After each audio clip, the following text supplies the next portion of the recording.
Welcome to part 2 in a video series on how to improve your vocabulary naturally. Today we're going to talk about how to find and remember new words, phrases, and expressions. This is another live video lesson by me, Kim, from EnglishWithKim.com. Hey there, I'm Kim, and I'm your guide to the essential conversation skills you need to sound more natural in English. And who might you be? So as you come in, please introduce yourself in the live chat, and if you're watching the replay, please be sure to participate as we go through this presentation.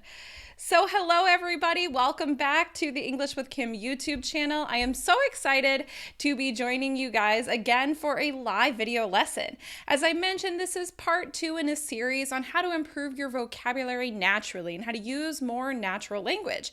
Today we're going to be talking about one of my favorite methods for improving your vocabulary, which is what I've been calling the discovery method. Today we're going to talk about how to discover vocabulary that is more natural sounding, that is better for the situations where you want to use the language. And this is definitely a more advanced approach to vocabulary because it's requiring you to take charge of your own learning, as you know I like to encourage you to do, and to really work on improving your vocabulary through the methods that are most interesting to you. I'm going to give you lots of examples in today's live lesson. I'm going to share examples from my own life. I actually have some props here ready to show you guys as we go through the presentation. I'm going to show you examples of where to look for vocabulary, and my goal is to really empower you to think about vocabulary and how you can learn it more naturally. So as you guys come in, please go ahead and introduce yourself in the live chat. It's nice to see you guys here. I see some new people. I will be sure to greet you in the chat a little bit later, but in the interest of saving time at the beginning, I'm going to go through the presentation, and as always, there will be an opportunity to chat and ask questions. I would love to encourage you guys, because we're focusing on vocabulary right now. If you have questions, please keep them focused on today's topic so that we can really get deep into this topic. This is a presentation I'm super excited about, and I'm hoping you're going to learn a lot from the presentation. So let's get started talking about vocabulary. Here we go. Okay, so as I did, I introduced myself, and let's get started. So let's talk about where the inspiration for these lessons came from. They came from your questions. So this was a question from Joss from Guatemala. How can I increase my vocabulary, practice it, and not forget words to get a better conversation and express myself better? And here's another question from Selena from Taiwan. I would like to know what kind of resources can effectively improve English level. And here's another question from Mary from Russia. How can I effectively enlarge my active speaking vocabulary and make my language more rich using more synonyms, adjectives, etc.? Are there any tricks or things that can lead me to this level besides speaking practice? Because where I live, we don't speak English. So as you can imagine, these are some really great questions, and you're probably thinking, well, aren't these questions a little bit different? How do these questions connect together? And these questions are extremely related because they require you to discover the language that is most often used in natural sounding situations. Of course, you can invest in a course of natural vocabulary, but today we're going to talk about how you can seek out this vocabulary and how that's going to help you remember it. So if you are ready, give me a thumbs up in the comment and tell me you are ready to get started. Nice to see you guys all there. Okay, so let's go back to the presentation. So step number one, if you are trying to make sure that you are learning the vocabulary that is most interesting to you, is that you need to set a goal before seeking out high quality resources. Those of you who have watched my previous videos know I've been talking a lot about goal setting with regards to conversations, that before going into a conversation, you want to have some sort of goal that will help you focus on exactly what it is you need to get out of the conversation, exactly the type of thing you want to achieve. Well, the same thing applies to learning your particular vocabulary and improving your vocabulary more naturally. You want to set a goal before you start seeking out high quality resources. It is very important that you think about the vocabulary that you want to learn and start there, because that's going to help you remember it from the very beginning. So in order to learn natural sounding vocabulary, You need to set a goal for what you're going to focus on and pay extra attention before you start reading or listening to high quality resources. It's okay if you already have the resource, but just hit pause or stop reading the book and start thinking about what you want to do going forward. But you want to have this goal in mind throughout the entire experience of working with this resource. This will enable you to discover natural language using the best resources for your goals, and we're going to talk about what that means. Remember, your resources are high quality input. You want to make sure, if you don't know what I mean by high quality input, I want you to watch my video on how to improve your speaking by improving your listening skills using high quality input. The same goes for reading and writing. You improve your vocabulary by high quality texts in order to write better quality output. So input and output is really important. I'll include the link below the video after the stream or in one of the cards. But this is going to help you discover the natural language using the absolute best resources for your goals. So let's talk about a couple of options for goals that you may have when you're trying to improve your vocabulary. So that if you're probably feeling like, well, Kim, I don't know, I need to improve all my English vocabulary. Please just tell me what vocabulary I need. No. I'm going to empower you to think about it yourself. And you guys let me know in the chat as I go through these examples, what's the type of vocabulary you most want to learn right now? Because then after the presentation, I'll be able to help you come up with some ideas. So comment, let me know what vocabulary seems most important to you and your goals right now. So here are some examples. A lot of people mentioned phrasal verbs, right? Phrasal verbs in everyday context. So you want to know phrasal verbs that people actually use in real life. So that's everyday context, not phrasal verbs in business, not phrasal verbs in academia, not phrasal verbs in the medical situations. You want to think about phrasal verbs in everyday context, interactions that you'll have with people on a daily basis. Or maybe you're interested in my favorite, transition expressions in conversation. You're listening to how to change the subject, how to interrupt somebody politely, how to return back to your idea, how to clarify your thoughts, how to agree or disagree. Any sort of transition that enables you to handle these type of situations and conversations. These are really key. You want to go in with your goal of what kind of transition expressions. How does somebody add an extra idea? Something like that.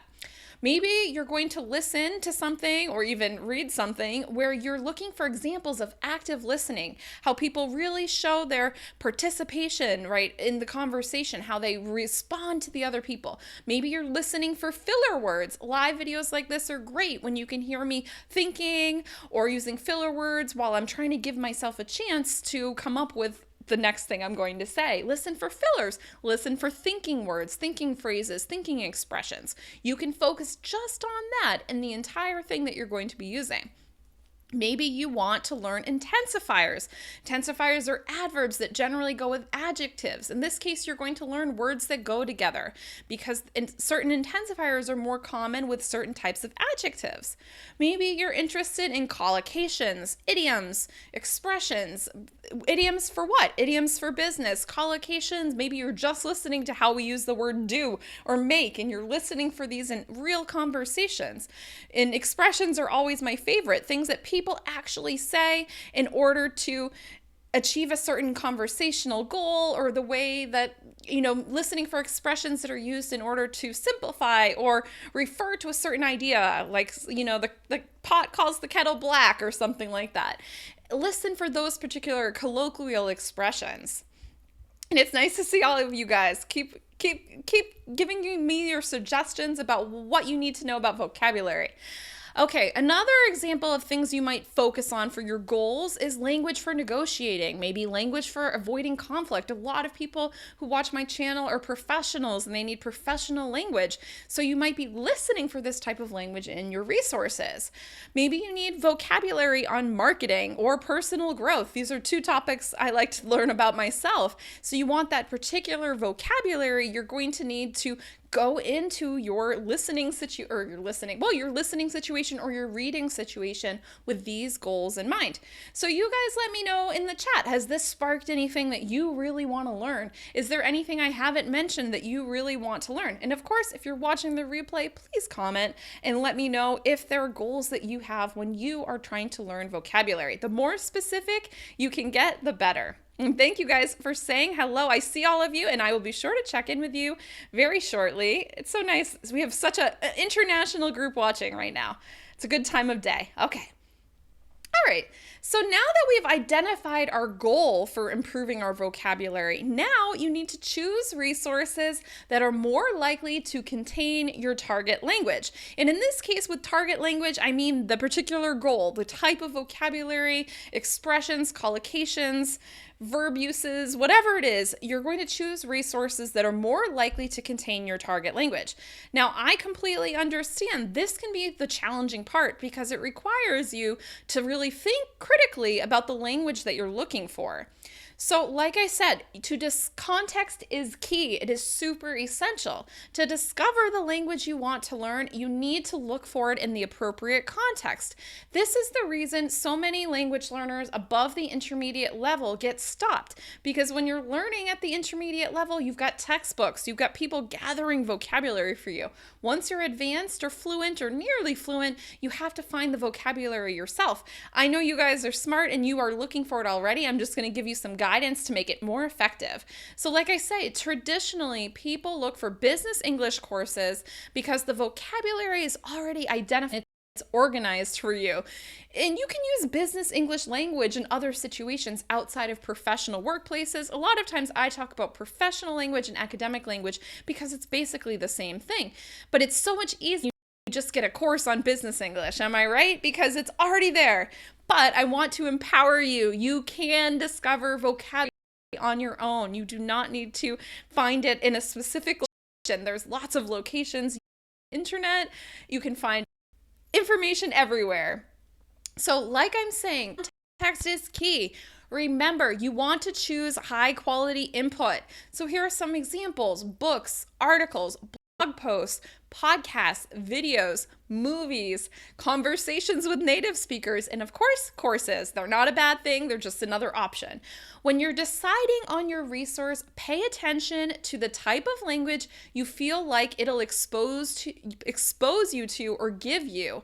Think critically about the text. I need you to think about what it is that you're going to read, right? I want you to think critically about the text. What is it that you're looking at? What is it that you could learn from this? And I'll show you some real life examples in just a moment. Okay, so let's talk about some examples here.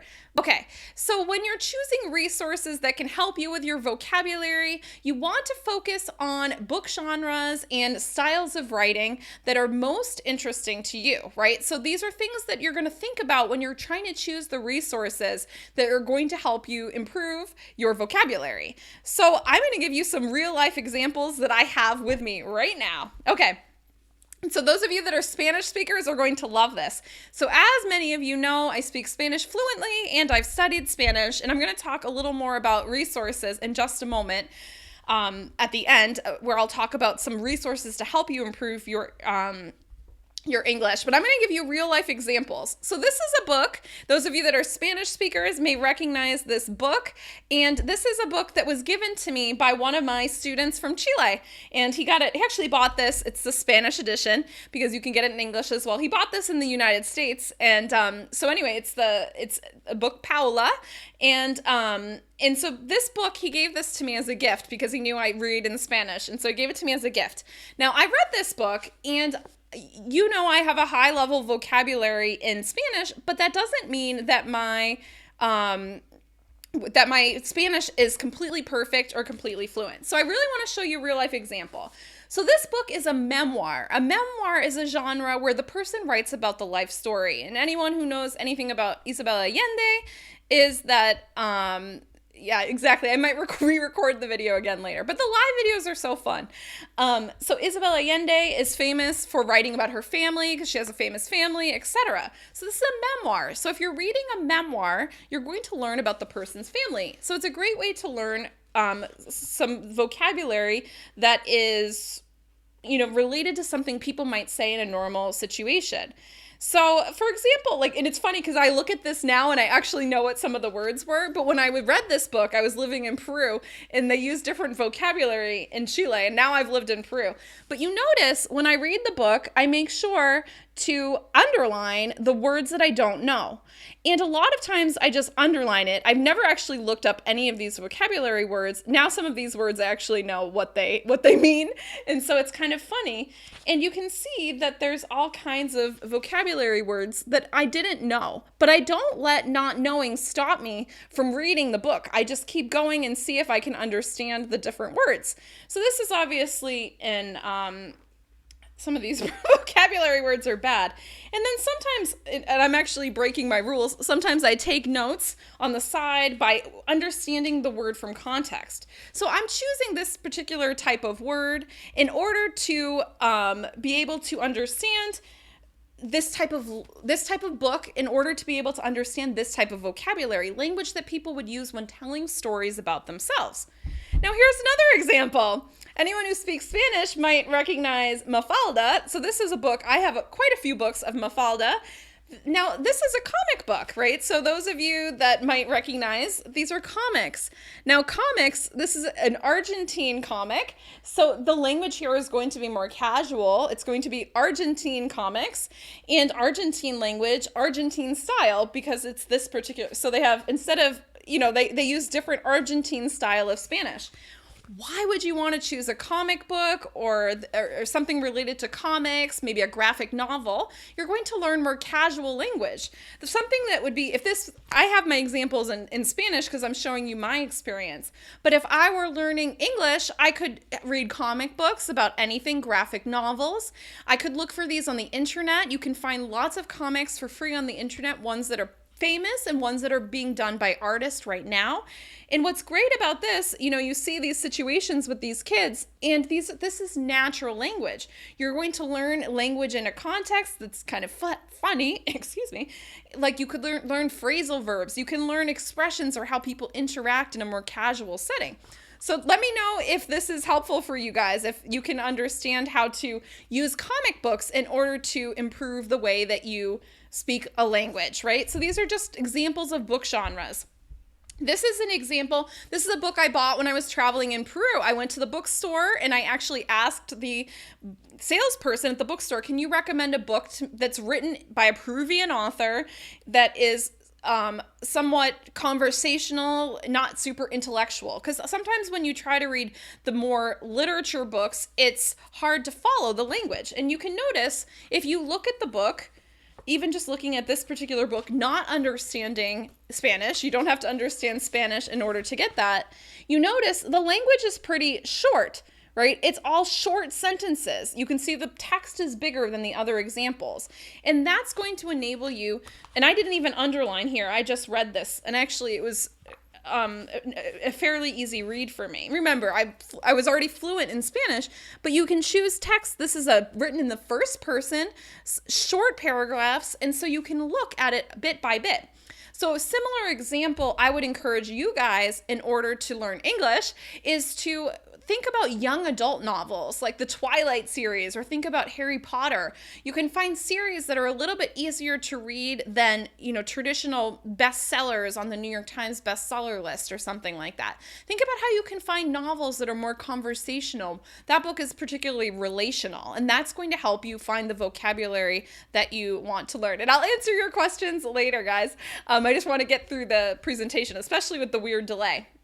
Okay, now this is another example. This is a book I bought when I lived in Argentina. And remember, I lived in Argentina in 2001 and 2002. I've been back since then. So this is a book, and I'm not going to translate it for you, but it's about the experiences of foreigners in Argentina. This is recommended to me by a Colombian who was spending time in Argentina. So the text says this is more challenging, but what this is interesting is these are short stories, right? They're short experiences, like little mini essays that are written about foreigners and their opinions about Buenos Aires. So this is a really good example. You can find essays written about a city that you're interested in or a part of the country or about culture. And what are you going to get? More conversational language. So you can choose different books based on that particular aspect of the language you want to learn. And what you do is you pay attention to the text. And I'll give you more tips in just a second. I love what you guys are commenting, and I'll be sure to get back to you guys in a second. Okay, so now let's take a look at some of the other examples. So I talk about digital magazines and newspapers, The Atlantic, the New York Times versus the New York Post, and local papers. Now, the thing I want you guys to understand is that when you choose a newspaper or digital magazine, the style is going to be different depending on what kind of writing that what kind of audience it's trying to appeal to. So I'm going to give you a couple of examples. Let's see. I'm trying to remember which screen it is.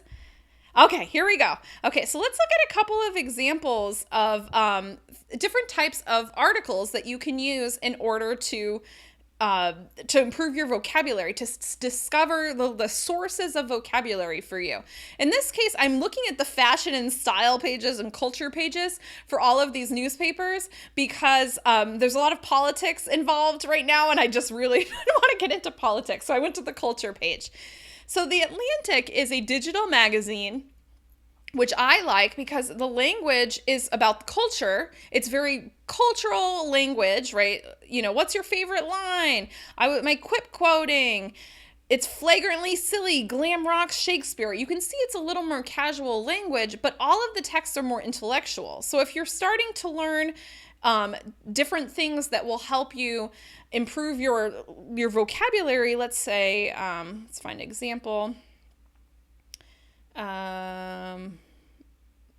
I don't know. I'm trying to think of an example. How about this one? So if you're trying to look about particular articles in particular language you want to discover here, you're going to learn. So these are the titles of things, but this is language that is more casual because it's more conversational, but it's also more intellectual. It's not as basic as you would read on, a fashion magazine or something like that. So if you're trying to improve your more advanced vocabulary, you're going to use this type of language. Yeah, so Jay-Z, we're talking about Jay-Z. There's owning his mistakes. That's rare. Being celebrated. You can start learning this language in chunks.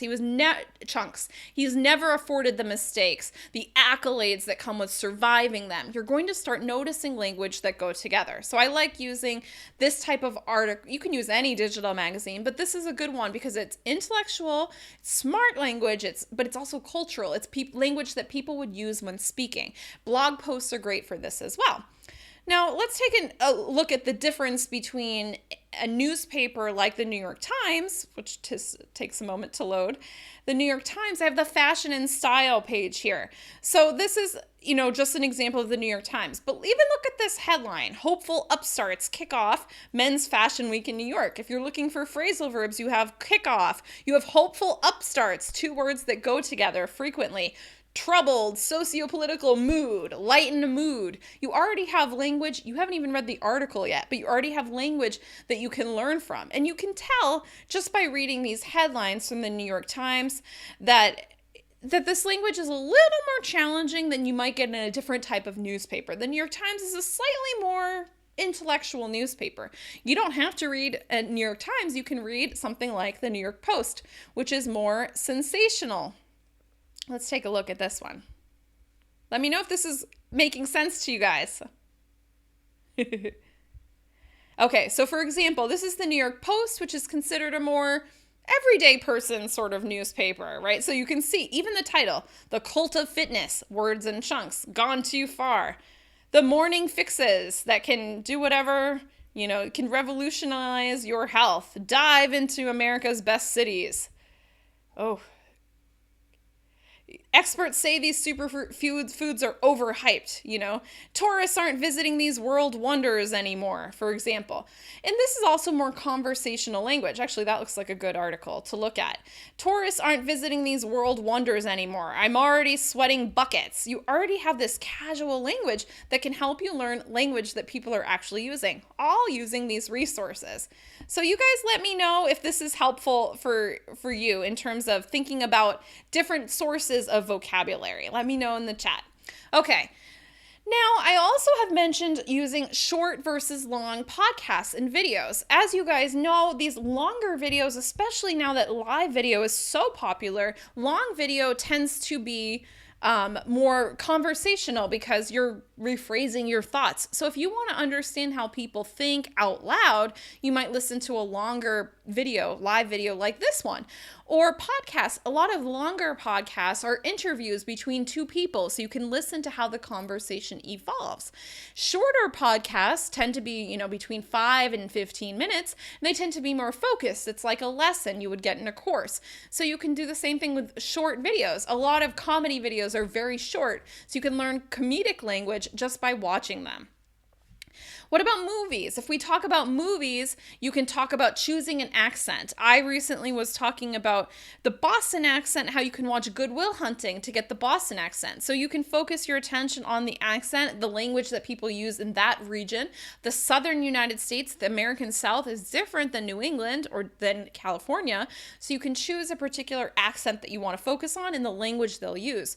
It's also very different between the UK and the US. I have to often put subtitles on when I watch Scottish movies or Irish movies or UK movies or especially New Zealand movies because I don't understand all of their vocabulary. So sometimes I have to look it up too. A genre, right? You might want to choose genre, like maybe you want mysteries, you want thrillers, you want to learn romantic comedy language. Of everyday language, you'll learn about two different people, right? The conversations or relationships between two people. Maybe you choose a storytelling format. Maybe you want a documentary where they're going to explain their story, or you want a biopic where they're going to show you the story of someone. That's all going to give you specific vocabulary related to that particular topic. If you're trying to learn vocabulary for business, it's probably not going to be in a romantic comedy, right? And also with a director, if you like their style, but choose whatever is interesting to you. I want to encourage you to do that as well. Okay, so let's look at a couple of other examples. All right, so there are also wonderful sources of vocabulary. You can have sitcoms that focus on everyday language and relationships. I give a lot of examples I like here. Modern Family, The Mindy Project, Master of None, which is a Netflix show, Jane the Virgin, The New Girl, and so on. All of these particular sitcoms are short. They're about 30 minutes long or 40 minutes long, and they have daily language, the language people use in relationships, they use between each other. So you're going to learn vocabulary that's more relevant to these type of situations. They're also great for your listening, for hearing natural accents, and because a lot of these are more like soap operas, they're more expressive. You get a lot of that drama, that intonation, that tone. If you need business language, you can look at office or law dramas, right? You can focus on, there's tons of legal shows, and you can hear that more official, more precise language. You don't have to learn business English in a big business English course. Of course, it's great if you do, but you can also see it used in context. And like I said, you can use courses, English courses, right? Focused on particular types of vocabulary, or anyone that's focused on your particular interest. If you are interested in learning about marketing, take a marketing course or a branding course or something like that. You're going to learn the vocabulary, and often there's visuals like this that will really help you be guided through the language. So let me know if that's giving you some examples of where to find the language, if you feel like, oh, I could actually learn this. Okay, remember, you can choose anything. You can choose absolutely anything to learn English. What is interesting to you? A lot of non-native speakers expect that you're going to have this magic resource, this one resource where you can find all of the language, but it's actually more important that it's interesting to you. Now, another example of where you can find vocabulary is to make the most of your conversations in English. Use your conversations in English, whether that's in the workplace or a casual conversation or even a live chat with someone like me. Pay attention to the conversation and what you can learn from it. So, like I say in all of the Conversations with Kim episodes, you want to enter the conversation with a particular goal. Keep your goal in mind when you're in this conversation. This is really important because you're going to enter the same thing you get a resource with a goal, you need to enter the conversation with a goal. What are you going to listen to in this particular conversation? For example, you can listen to the other person's transition expressions and interactional language. For example, you could go back and rewatch the part of the video where it got disconnected and you have a number of different examples of, oh, what should I do? You can come up with examples of where people would fill in with other type of phrases. Maybe listen to how your friend changes the subject or how your friend interrupts you or apologizes for interrupting you. How do they handle uncomfortable questions that you ask, right? That will give you some information about this interactional language. And if you're newer to my channel and you're not familiar with what I mean by interactional language, be sure to watch the previous video. I'll link to it in the description below after this live stream.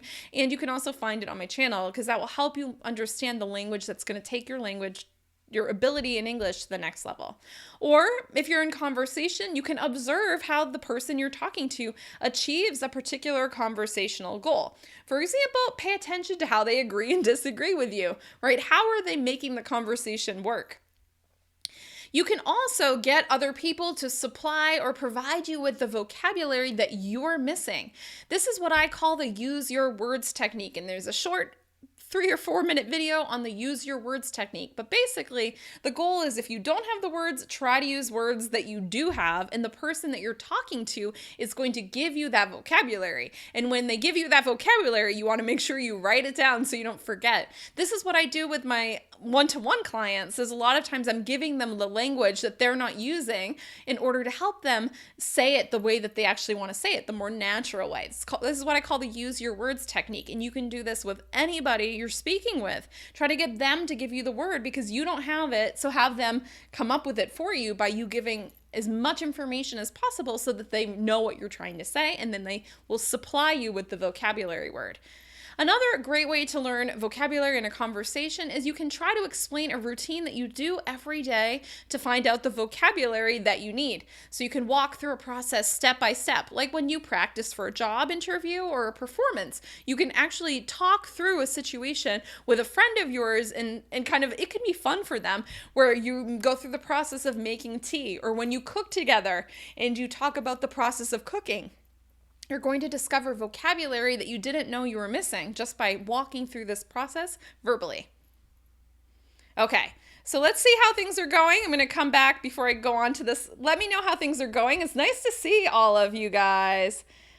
Yes. Oh, okay. I'm definitely going to look at all your comments and share your comments after this live stream or after this presentation. But I love all your comments. Thank you. And you've got some great questions. So thank you guys. All right. So let's keep going just to keep it focused. All right. So number 4 is to focus your attention on your target and take notes just on that particular type of language. Now, this is really important, is that when you are trying to learn vocabulary through this discovery method, you want to not be distracted by anything but your target. Focus is really key. Just take notes on that particular type of language. You can rewatch the video focusing on something else later if you discover that there's a lot of good vocabulary in another focus. But to remember the vocabulary, you need to make sure you're focusing on that particular type of language, the thing that you are targeting with your approach, with your studies. Oops. Okay, so that's really important. Focus your attention on your target. Don't get distracted by anything else. Keep your focus clear. Go back to your goal and remember, what is it you're trying to learn? All right. Number 5 is to pay attention to details. So once you're discovering this language, just like I was showing you in some of the examples of the newspapers and the magazines, you want to pay attention to the details. Remember to learn vocabulary in context. So let's do a quick review. If you guys haven't seen it yet, part 1 of this series talks about 5 ways to increase your vocabulary, and I'm talking about these particular 5 ways. You want to pay attention to the word stress or any other pronunciation notes, anything you can note about the way that it's said. You may need to look it up if you're reading it, but you want to make sure you start using word stress from the beginning. Learn words in chunks. Just with the headlines of the newspapers, I I had a couple of different chunks. These are words that commonly go together. If you want to sound natural, you need to make sure you pay attention to the words around the word you don't know. That's also going to help you understand how it's used. Context. I'm going to talk about context in just a moment to review. You also want to make sure you write down your prediction of what the word means. When I showed you the book, I wrote down a prediction of what the word means in the notes. I broke my rule and I wrote it in English sometimes, but I often write it in Spanish in order to connect these two vocabulary words in my mind. And then you also want to look up the definition in your target language. And this is where I'm going to show you my complete secret to fluency in Spanish. Just kidding. But this is a Spanish to Spanish dictionary that I bought back in 2001. It was the first thing I bought in Argentina because they said, want to become fluent? Translate Spanish to Spanish. So what did I do? I went and I bought a Spanish to Spanish dictionary. Now, in my next video in the series, I'm going to go into more examples of how you can use translations between English to English in order to improve your vocabulary. And I'm going to go into depth about context and how to tell the difference between words. That's even more advanced than this. But I just wanted to show you that, yes, it is true. This will help you. Today with apps, with word reference apps or other apps where you can do English to English, you don't really need a dictionary. But I really do credit that with helping me become fluent more quickly because I was always thinking in Spanish in order to get the words. Okay. So the definition, when you write it down in your target language. That is really going to help you.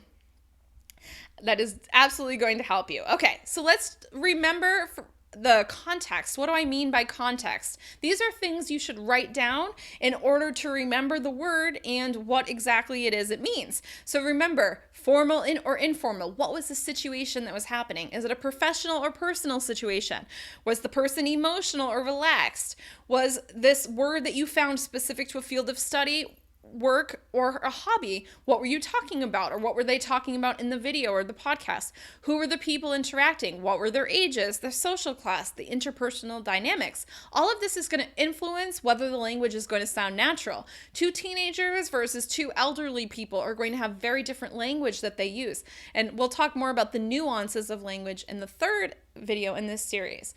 What kind of conversation strategy was it being used to achieve? What was the goal of the person speaking? What was the conversation or text about? Where will the conversation be going next? So remember, the goal is to ask yourself more questions about this new word to help you learn how to use it naturally. I talk more about this in the other video in this series, which I will also link and share in a card below. All right, next one.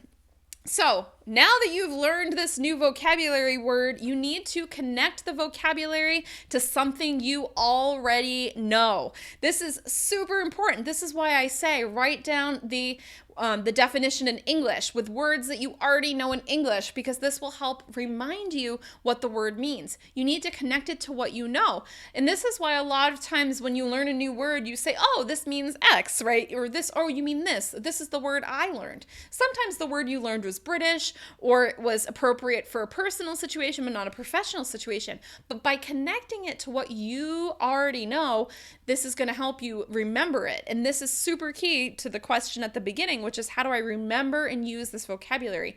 You need to make a connection for yourself. So like I said, if you're trying to remember what you're connecting the vocabulary to, you want to relate your new discovered language to situations where you could potentially use that language. Imagine yourself saying the language. Picture yourself using the language. It has to be something related to you for you to remember it. You also want to put effort into retaining the new language. Write a sentence, even record yourself using it in a sentence. That's what voice apps are great for on your phone or computer. Rephrase the expression into your own words in English. Find a way to explain it to yourself. When I was learning how to become fluent in Spanish, or when I was becoming fluent, I wrote everything in Spanish, all my definitions. I explained it to myself. I wrote down my notes about pronunciation in Spanish because I needed to get my brain to think about it in Spanish to connect it with the things that I was developing. So you can do that as well. And last but not least, step 7 is to reflect and review. This is what so many people forget, and this is why you don't retain your vocabulary. So you can reflect by remembering what you've learned. So one great way is to rewatch the show or video or listen to the podcast again with a deeper understanding of the new language. Pay attention to how much more what they said makes sense to you now that you've used this new vocabulary word. You may want to reread the book, article, or blog post. I often do this when I'm looking back at books that I have. I look at the word and like I said, even just showing you guys the example of the book I underlined. I read that book in 2013. It's 2017, and my Spanish is even better now, and I understand most of those words, right? I'm more familiar with that vocabulary now. So you can review to make sure, oh yeah, I know what that word means. So make sure you reread it after you've looked up the word or all of the words that you've noticed. And also be sure to review your notes regularly. This review is a key part to not forgetting what the word is and being able to use it. And pay attention to when you hear it again. When you hear it, you are going to be able to use it and you're going to be able to say, oh, I know what that means. And you're going to remember it even more. So you got to pay attention. This is really encouraging you to go deeper into your understanding of the language. Okay, so let's review what we talked about today. So this was a workshop on how to find and remember new words, phrases, and expressions. So remember to set a goal before seeking out high quality resources. Choose resources that are more likely to contain your target language. And we talked about quite a few examples. Make the most out of your conversations in English. They are a good text that can help you learn and improve vocabulary. Focus your attention on your target and take notes on just that particular type of language. Don't get distracted by everything else you could learn, like grammar or other things there. Pay attention to details. Remember to learn vocabulary in context. So this is a review of what we talked about last time. And connect the vocabulary to something you already know. And don't forget to reflect in review. So now it is your opportunity to get all your questions about vocabulary answered, and please let me know what you're going to be focusing on.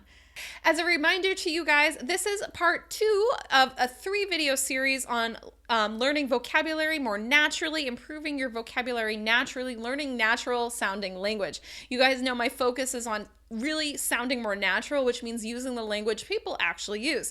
So I'm trying to encourage you guys to use the discovery method and giving you some examples of where you can go looking for the resources. Part 1 talked about what you should pay attention to when you're learning these new vocabulary words. So definitely go back and watch that video if you haven't seen it. The link will be below, or it'll be in the end screen. You'll see it. Just make sure you go and watch that video.